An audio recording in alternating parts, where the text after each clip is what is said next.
Assalamualaikum warahmatullahi wabarakatuh. Waalaikumsalam warahmatullahi wabarakatuh. Waalaikumsalam warahmatullahi Warahmatullahi wabarakatuh. wabarakatuh. Baiklah, kita melanjutkan pembelajaran kita sebelumnya, yaitu di subtema 2, hebatnya cita-citaku, di pembelajaran kedua. Nah, sebelum memulai pembelajaran kita pada hari ini, ada baiknya kita berdoa menurut agama dan kepercayaan masing-masing. Berdoa, dimulai.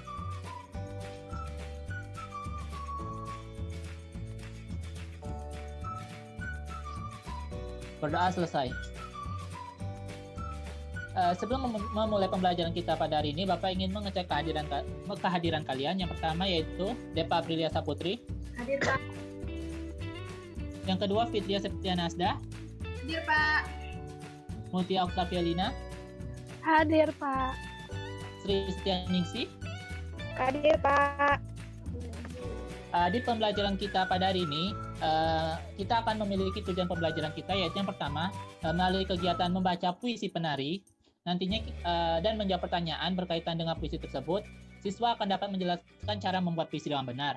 Yang kedua, melalui kegiatan mencari informasi tentang beberapa gerakan tari daerah, siswa dapat mengetahui dan menjelaskan gerak tari kreasi daerah dengan rinci. Dan yang terakhir, melalui kegiatan mengikuti gerakan tari daerah, siswa dapat mempraktikkan gerakan tari kreasi daerah dengan percaya diri. Baiklah, yang pertama di sini yaitu ada kisah seorang penari gandrung Banyuwangi. Nah, di sini bisa kalian lihat ada dua foto. Yang pertama yaitu foto salah seorang penari yang bernama Ibu Supina, dan yang paling bawah itu adalah gerakan dari tarian gandrung. Baiklah, seorang ibu bernama Supina mengisahkan perjalanan hidupnya sebagai seorang penari gandrung. Tari gandrung berasal dari Banyuwangi, Jawa Timur, yang ada sejak zaman penjajahan kolonial Belanda. Tari gandrung merupakan tari penyampai pesan untuk para pejuang yang berperang bergerilya pada perang Ukutan Bayu tahun 1771. Oleh karenanya, pada awalnya penari gandrung ini adalah laki-laki. Namun pada tahun 1895 mulai muncul generasi penari gandrung wanita. Ibu Supina mulai menjadi penari gandrung pada usia 14 tahun, yaitu sejak tahun 1979. Ibu Supina belajar pada sebuah kelompok tari gandrung yang dipimpin oleh Akidah, yaitu Gandrung Akidah. Nah, di sana Ibu Supina belajar dengan rajin, sehingga dalam waktu yang tidak terlalu lama, Ibu Supina diperkenankan untuk menari di pentas. Saat itu, Ibu Supina sering tampil di pentas untuk acara-acara tertentu seperti undangan atau perkawinan yang ada di Banyuwangi. Ibu Supina tidak pernah menyesali keputusannya untuk menjadi seorang penari gandrung. Ibu Supina bangga karena tari gandrung melambangkan kesuburan. Ibu Supina bahkan pernah diundang menari ke berbagai macam negara seperti Amerika, Korea, dan Cina. Ibu Supina tidak menyangka bahwa profesinya sebagai penari gandrung mendapatkan kehormatan yang tinggi. Ibu Supina bangga telah mengenalkan Indonesia kepada masyarakat di mancanegara. Nah, baiklah, selanjutnya Bapak di sini akan membentuk kelompok dua orang, yaitu yang kelompok pertama ada Mutia dengan Sri, dan yang kedua ada Depa dengan Fitri. Nanti Mutia dengan Sri akan saling tanggap-menanggapi bagaimana tentang cita-cita dari kelompok kalian. Misalnya Mutia menyebutkan cita-citanya, nanti Sri boleh bertanya. Bisa? Bisa Pak. Oke. Pertama Mutia silahkan.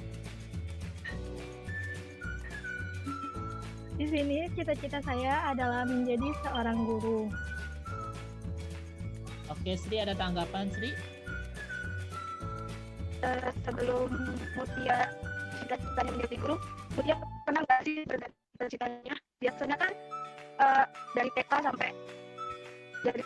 cita-citanya ingin menjadi seorang ini, tiba-tiba berubah gitu.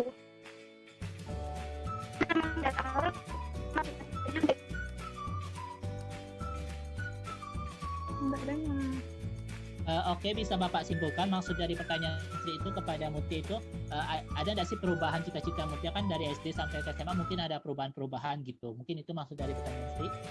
Oh. Enggak, cita-cita saya emang dari kecil emang ingin menjadi seorang guru karena saya ingin berbagi ilmu kepada anak-anak. Oke. Selanjutnya Sri, apakah sinyalnya bagus untuk menjelaskan cita-citanya?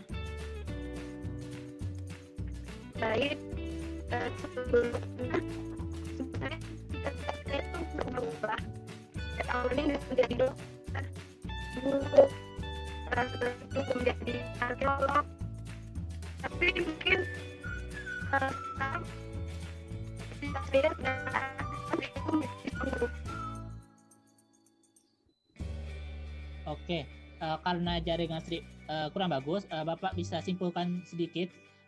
Cita-cita Sri itu awalnya dulu kalau tidak salah arkeolog, dan sekarang berubah menjadi seorang guru. Mungkin karena jaringan Sri yang kurang bagus, kita skip saja untuk komentarnya. Baiklah, kita lanjut ke materi selanjutnya, yaitu tentang puisi penari. Di sini Bapak akan menunjuk salah satu dari kalian untuk membacakan puisi penari ini. Bapak minta Fitri bisa? Halo Pak. Oke, silakan. Puisi penari, karya Has Cahya Triliun Laksono. Anggunnya gerak tubuhmu, lempiknya jemari-jemari berpadu indah. Gerak langkah gemulai, hentakan irama mengalun syahdu. Lirikan mata yang tajam, berubah sekejap menjadi indah. Kibasan selendang emas bergoyang perlahan. Riunkan leher mengundang kekaguman. Menari dan terus menari, dengan senyum dan ketulusan. Gerakanmu sangat indah, karena engkau menari dengan hatimu. Oke. Apa sih isi dari puisi penari ini? Ini bercerita tentang gerakan tarinya itu Bapak. Mulai dari langkahnya, lirikan matanya, kibasan selendang, senyumnya. Ada tidak pesan yang bisa diambil untuk Fitri? Saya di sini terfokus kepada kata lirikan mata yang tajam berubah sekejap menjadi indah. Artinya itu kalau menurut saya sesuatu yang kita lihat buruk ataupun tidak bagus itu belum tentu selamanya itu tidak bagus. Bisa saja seketika berubah menjadi bagus ataupun baik. Oke. Bapak ingin kepada Depa? Ya Bapak. Nah, untuk Depa apa sih amanat yang bisa Depa ambil dari puisi ini? Puisi ini kan tentang puisi penari. Jadi di sini tarian itu bisa indah karena sebuah ketulusan, karena dengan latihan-latihan. Jadi jika kita ingin bisa menampilkan sesuatu yang bagus, sesuatu yang maksimal, kita harus melakukan dengan tulus, dengan ikhlas, dan dengan latihan terus-menerus. Gitu Bapak. Oke. Nah, di pertemuan sebelumnya kita kan sudah ada juga membahas tentang puisi. Nah, di sana kan ada unsur puisi, yaitu ada unsur intrinsik dan unsur ekstrinsik. Nah, di pertemuan sebelumnya juga Bapak sudah menugaskan untuk membuat puisi yang menggambarkan tentang cita-cita kalian.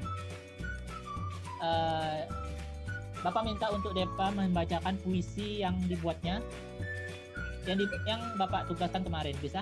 Baik Bapak. Jadi karena cita-cita saya menjadi guru, jadi saya akan membacakan puisi tentang guruku. Guruku, kau telah memberi ilmumu, ilmu yang berguna untukku, serta yang bermanfaat bagiku. Guru, kau adalah orang yang sangat berjasa bagiku, menerangiku dari kegelapan sehingga aku bisa menjadi seperti ini. Guruku, kau adalah pahlawan bagiku, yang telah mengajariku tanpa memandang fisik dan keadaanku. Oh Guru, terima kasih atas semuanya, atas ilmu yang kau berikan untukku, serta pengorbanan dan waktu yang kau berikan untukku. Oke, berikan tepuk tangan semuanya untuk Depa. Baiklah, materi selanjutnya itu adalah jenis tari daerah. Nah, tadi kan sebelumnya kita sudah ada membahas tentang cerita dari Ibu Supinah yang merupakan penari Gandrung Banyuwangi. Sudah itu puisi penari tadi, dan selanjutnya di sini ada jenis tari-tari daerah. Nah, di sini ada 4 foto atau 4 gambar dari tari daerah, yaitu ada tari pendet dari Bali, tari piring dari Sumatera Barat, tari remo dari Jawa Timur, dan tari taman dari Aceh. Nah, di sini kan tujuan pembelajaran kita yaitu siswa dapat memahami secara rinci tentang tari daerah tersebut. Nah, di sini Bapak akan menjelaskan satu secara rinci tentang tari daerah, yaitu tari piring dari Sumatera Barat. Nah, tari piring ini berasal dari Sumatera Barat, yaitu dari suku Minangkabau. Nah, pada awal mulanya tari piring ini ditarikan untuk pada saat melakukan pemujaan-pemujaan, dan piring itu digunakan sebagai tempat sesaji. Nah, pemujaan ini diiringi dengan musik. Musiknya itu adalah musik yang berbentuk seperti bonang, dan satu lagi berbentuk seperti seruling. Serta ada juga diiringi dengan gemerincing-gemerincing dari gelang kaki atau gelang tangan si penari. Nah, untuk sekarang ini tari piring biasanya hanya dipentaskan di acara-acara tertentu serta untuk hiburan semata. Tari piring ini sendiri memiliki keunikan sendiri dibandingkan dengan tarian dari yang lain, yaitu yang pertama ada menggunakan piring sebagai medianya. Yang kedua yaitu gerakan piringnya tersebut pada saat ditarikan tidak terjatuh.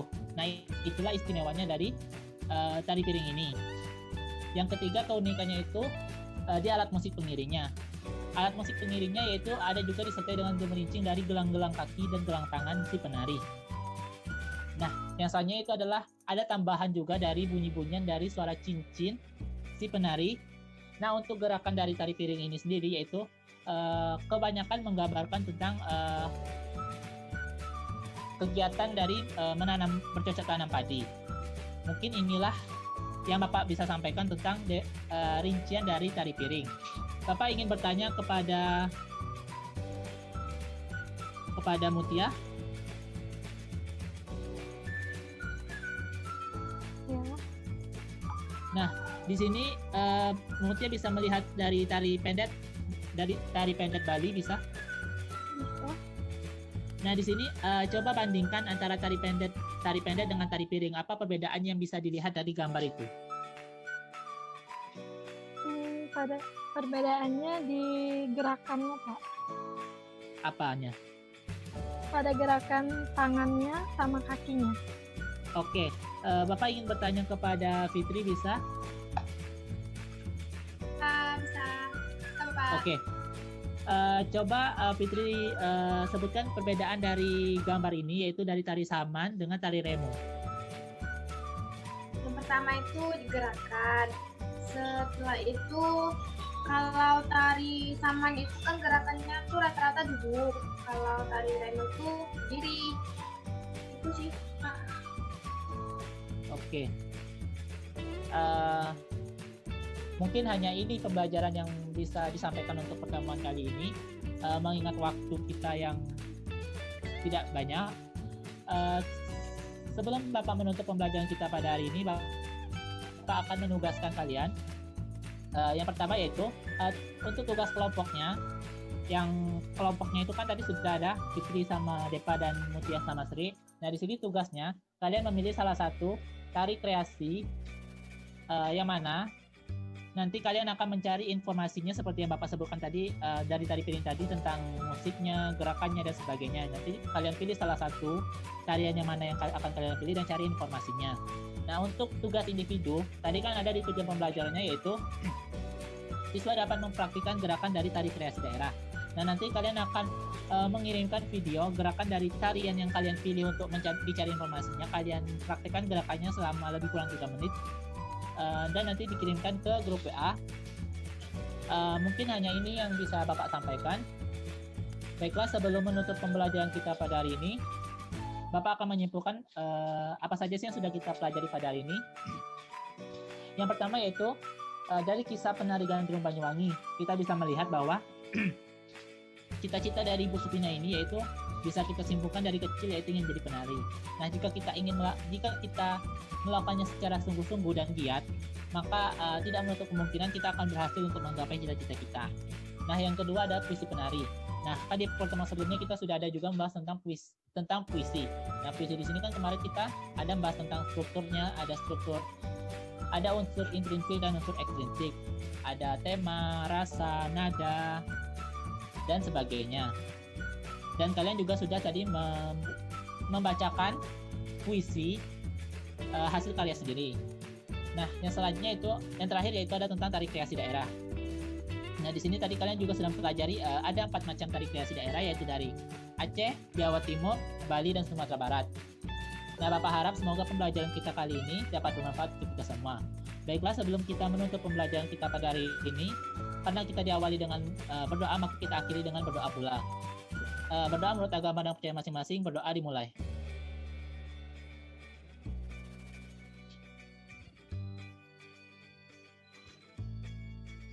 Berdoa selesai. Baiklah, cukup sekian pembelajaran kita pada hari ini. Bapak akhiri, wassalamualaikum warahmatullahi wabarakatuh. Waalaikumsalam. Waalaikumsalam warahmatullahi wabarakatuh.